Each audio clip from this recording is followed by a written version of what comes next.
Students, today our topic is kinetic energy and molecular speed. तो इसमें हम देखेंगे कि किस तरह से जो गैसेस होती है वो काइनेटिक एनर्जी शो करती है और उनकी स्पीड किस तरह से गैसेस की स्पीड किस तरह से वेरी करती है उसी को आज हम स्टडी करेंगे। तो इसमें क्या है, देखो, molecules of gas remain continuous in motion. मतलब कि जो हमारे गैस के मॉलिक्यूल होते हैं वो हमेशा कंटिन्यूसली मोशन में रहते हैं। While moving, they collide with each other and with the walls of the container. बोलते कि जब भी हमारे, मान लो कि ये हमारी कोई कंटेनर है, कंटेनर के अंदर अगर हमने गैसेस मॉलिक्यूल के लिया हुआ तो ये गैसेस मॉलिक्यूल हमेशा एक दूसरे के साथ कोलाइड करते रहते हैं। कोलाइड मीन्स कि ये टकराते रहते हैं। और जैसे ये कोलाइड करते हैं एक दूसरे के साथ टकराते हैं, तो उसी के साथ साथ ये जिस कंटेनर में हमने इसको बंद किया हुआ था ये उसकी वॉल के साथ भी क्या करेंगे, स्ट्राइक करेंगे, उसके साथ भी ये टकराएंगे। This result in the change in the speed and redistribution of energy. बोलते कि जैसे इनकी कोलाइड होती है, ये कोलाइड होते हैं, कोलिजन होता है इनके बीच, तो उसकी वजह से ये गैस मॉलिक्यूल की स्पीड क्या होती है, चेंज होती रहती है। और जैसे इनकी स्पीड चेंज होगी तो उसके साथ ही जो इनके बीच एनर्जी होगी, ठीक है, वो एनर्जी भी क्या होगी, रीडिस्ट्रीब्यूशन होगी उनकी, वो एनर्जी भी क्या होगी, चेंज होती रहेगी। So the speed and the energy of all the molecule of the gas at the any instant are not the same। बोलते कि स्पीड और उसकी एनर्जी है वो किसी भी इंस्टेंट टाइम पे अगर हम देखेंगे वो कभी भी सेम नहीं रहेगी, वो चेंज रहेगी। ठीक है, तो क्या होगा, हमारी स्पीड एंड एनर्जी किसी इंस्टेंट टाइम पे अगर हम देखेंगे तो वो हमेशा क्या रहेगी, कुछ ना कुछ अलग होगी। ठीक है, वो हमेशा एक जैसी नहीं रहती है। तो इसमें अगर हम देखते हैं, thus we can obtain the average value of speed of the molecule। मतलब अगर हम गैस मॉलिक्यूल की एवरेज स्पीड निकालें, ठीक है, किसी भी गैसेस जो मॉलिक्यूल्स हमने किसी कंटेनर में लिए हुए हैं, ठीक है, कंटेनर में लिए हुए हैं, तो अगर हम उस गैसेस मॉलिक्यूल की अगर एवरेज स्पीड निकालें तो वो किस तरह से, if the N is the number of molecule, अगर हम बोले कि एन नंबर ऑफ मॉलिक्यूल लिए हुए हैं इन a sample and their individual speed is u1 u2 un। ठीक है, मान लो कि हमने n नंबर ऑफ मॉलिक्यूल लिए हुए हैं और उनकी स्पीड मान लो कि क्या है, एक टाइम पे u1 थी, फिर क्या है u2 है, फिर u3 है, इस तरह से un। तो उस स्पीड को हमने क्या किया, कैलकुलेट किया है एज ए एवरेज स्पीड। ठीक है, तो एवरेज स्पीड को हमने किस तरह से कैलकुलेट किया, वो जैसे यहाँ पे दिखा है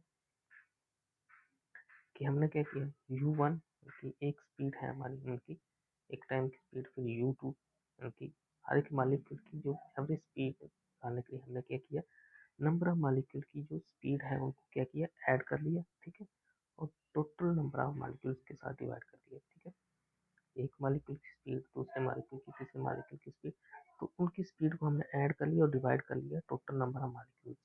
ठीक है, तो उसको हमने डिनोट किया हुआ है यू ए वी से। ठीक है, तो इस तरह से ये हमारी एवरेज स्पीड ऑफ मॉलिक्यूल्स निकल रही है। ठीक है, अब बोलते हैं कि मैक्सवेल और बोल्ट्जमैन ने इसके ऊपर बहुत ही अच्छा क्या किया, अपनी व्यूज दिए और कुछ हमें ग्राफ वगैरह रिप्रेजेंटेशन और कुछ फार्मूला वगैरह दिए थे। उसमें क्या है था कि जो हमारे मैक्सवेल थे और बोल्ट्जमैन थे, they have shown the actual distribution of the molecular speed depend on the temperature and molecular mass. देखो, मैक्सवेल और बोल्ट्जमैन ने क्या किया, गैसेस के ऊपर बहुत रिसर्च की, तो उन्होंने देखा कि जो मॉलिक्यूलर स्पीड है, जो मॉलिक्यूलर की स्पीड है वो किसके ऊपर, टेम्परेचर के ऊपर और मॉलिक्यूलर की मास के ऊपर डिपेंड रहती है। गैसेस के टेम्परेचर के ऊपर और मॉलिक्यूलर मास के ऊपर डिपेंड रहती है। मैक्सवेल ने क्या किया, Maxwell derive a formula for calculating the number of molecules possessing a particular speed. बोलते कि मैक्सवेल ने एक फार्मूला ड्राइव किया मॉलिक्यूल्स की जो पर्टिकुलर स्पीड जो रखते थे, तो उसको फिगर 5.a में देखो एक सिस्टमेटिक प्लॉट बनाया गया है, किसके, नंबर ऑफ मॉलिक्यूल्स के और मॉलिक्यूलर स्पीड के। ठीक है, and the two different temperature, दो अलग अलग टेम्परेचर पे एक प्लॉट बनाया हुआ है, एक ग्राफ बनाया हुआ है। एक तरफ नंबर ऑफ मॉलिक्यूल्स लिए हो, दूसरी तरफ क्या लिया गया है, स्पीड ली है। ठीक है, the distribution of the speed show the plot called Maxwell Boltzmann distribution of speed. तो इस ग्राफ को हम क्या बोलते हैं, maximum Boltzmann distribution of speed. तो देखते हैं क्या कैसा ग्राफ था, ये ग्राफ था। ठीक, तो देखो यहाँ पे अगर हम देखें कि एक तरफ हमारा क्या है, यहाँ पे स्पीड है और दूसरी तरफ क्या है, नंबर ऑफ मॉलिक्यूल्स। देखो एक तरफ स्पीड लिया गया है और दूसरी तरफ नंबर ऑफ मॉलिक्यूल्स। अब इस ग्राफ को हम देखते हैं कि किस तरह से दिखाया गया। देखो यहाँ पे ये बोलते हैं कि दो अलग अलग टेम्परेचर पे इस ग्राफ को स्टडी कर रहे हैं। तो अगर जब फर्स्ट टेम्परेचर था T1 से, ठीक है, तो ये वाला जो कर्व है ये फर्स्ट कर्व है जब टेम्परेचर T1 था, ये वाला कर्व है जो सेकंड कर्व है जब टेम्परेचर T2 है। अब इसको हम स्टडी करते हैं किस तरह से ये है। अच्छा, तो देखो ये बोलता है the graph show that the number of molecule possess very high and very low speed is very small. बोलता कि अगर हम इस ग्राफ को देखें तो देखें कि यहाँ पे जो नंबर ऑफ मॉलिक्यूल हाई है, ठीक है, नंबर ऑफ मॉलिक्यूल हाई है और नंबर ऑफ मॉलिक्यूल्स लो है यहाँ पे, ठीक, वो बहुत ही कम है। जिनकी स्पीड क्या है, हाई है, बहुत ज़्यादा स्पीड वाले, और बहुत कम स्पीड वाले मॉलिक्यूल है वो बहुत ही क्या है, वेरी स्मॉल है। उनकी जो अमाउंट है वो क्या है, बहुत ही कम है।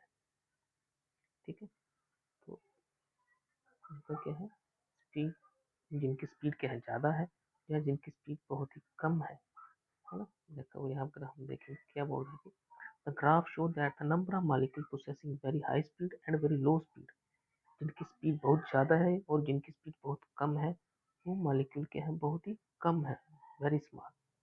ठीक है, the maximum in the curve represent the speed possessed by the maximum number of molecule. बोलता कि अगर हम देखें कि मैक्सिमम इन द कर्व, अगर हम उस कर्व को मैक्सिमम में देखें तो यहाँ पे ये क्या है, जो यहाँ पे देखें तो ये क्या है, स्पीड सबसे ज़्यादा है। ठीक है, सबसे ज़्यादा है। फिर क्या है, maximum number of molecules, this speed is the most probable speed. और इस स्पीड को हम क्या बोलते हैं, मोस्ट प्रोबेबल स्पीड। ठीक है, स्पीड को जहाँ पे ये मैक्सिमम हाइट पे है स्पीड, ठीक है, जो बहुत ही कम है, तो इस स्पीड को हम क्या बोलते हैं, मोस्ट प्रोबेबल स्पीड बोलते हैं। ठीक है, फिर अगर हम देखें इसको हम यूपीएम से डिनोट कर रहे हैं, this is very close to the average speed of the molecule. मतलब कि जो हमारी मोस्ट प्रोबेबल स्पीड है ये हमारी मॉलिक्यूल की, जो गैसेस मॉलिक्यूल है उनकी एवरेज स्पीड के बहुत ही क्लोज है। ठीक है, इनकी अगर हम बात करें कि इनकी जो वैल्यू है, इन दोनों की वैल्यू क्या है, लगभग क्या है, एक दूसरे के मिलती जुलती है। ठीक है, लगभग एक दूसरे से वेरी क्लोज है। तो अगर हम देखें, ये तो हमारा फर्स्ट, अगर हम फर्स्ट उसकी बात कर रहे थे कि जो हमारी फर्स्ट टेम्परेचर पे था, टेम्परेचर जब T1 था उस समय की बात है। अगर हम देखें, हाँ, ऑन इंक्रीजिंग द टेम्परेचर, जब हमने क्या किया, टेम्परेचर को क्या किया, बढ़ाया है।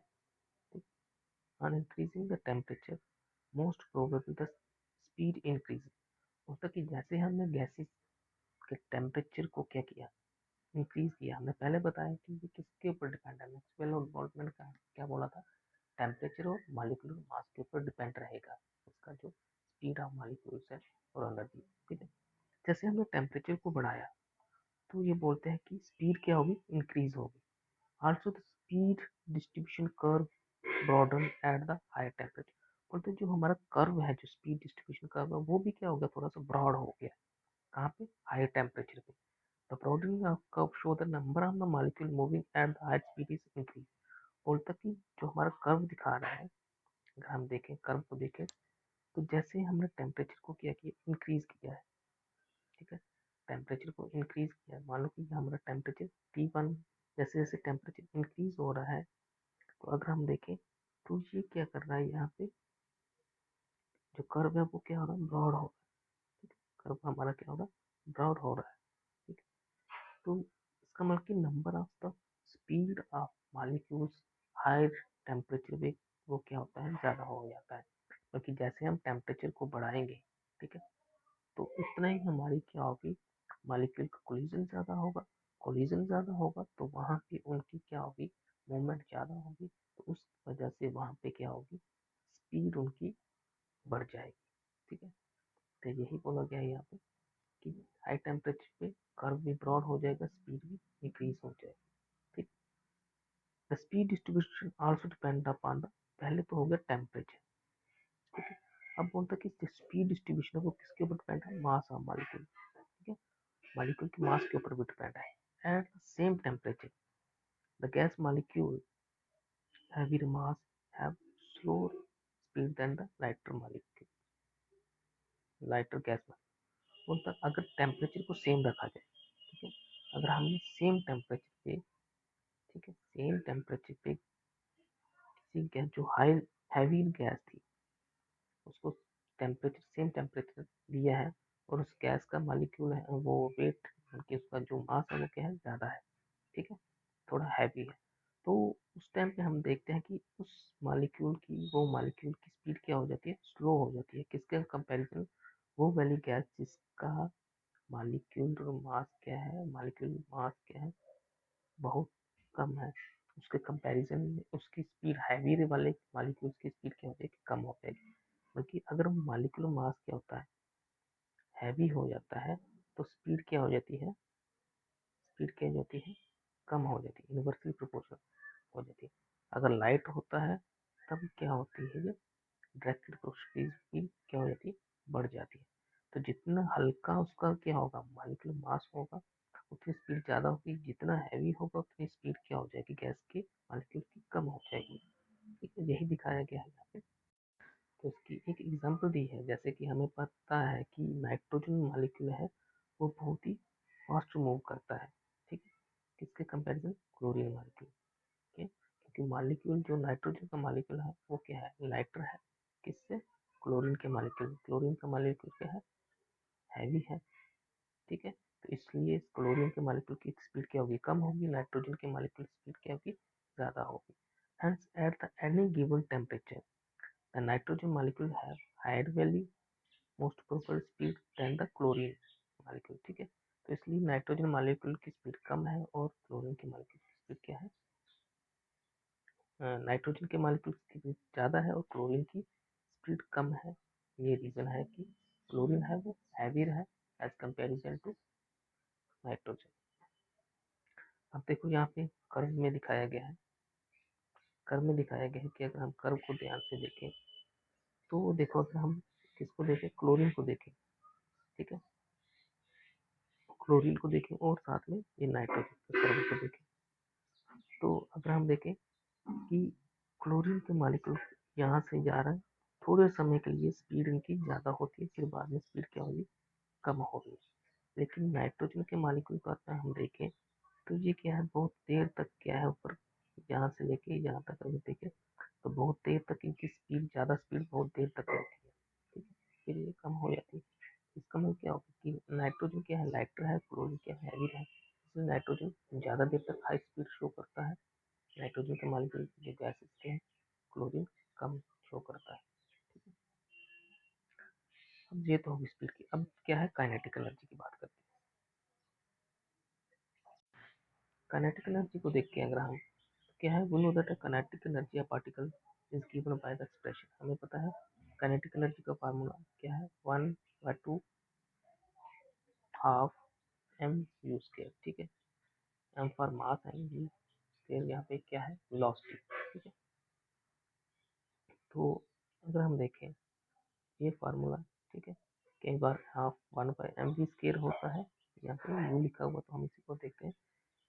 therefore we want to know that average translation kinetic energy। हम क्या करेंगे, average kinetic energy, translation kinetic energy निकालेंगे। जो हमारा यू दिया गया है यहाँ पे, ठीक है, उसको हम क्या करते हैं, इसकी स्केयर की स्पीड हम निकाल लेंगे। ठीक है, movement of a gas particle in the straight line we required the mean of a square of a speed u square।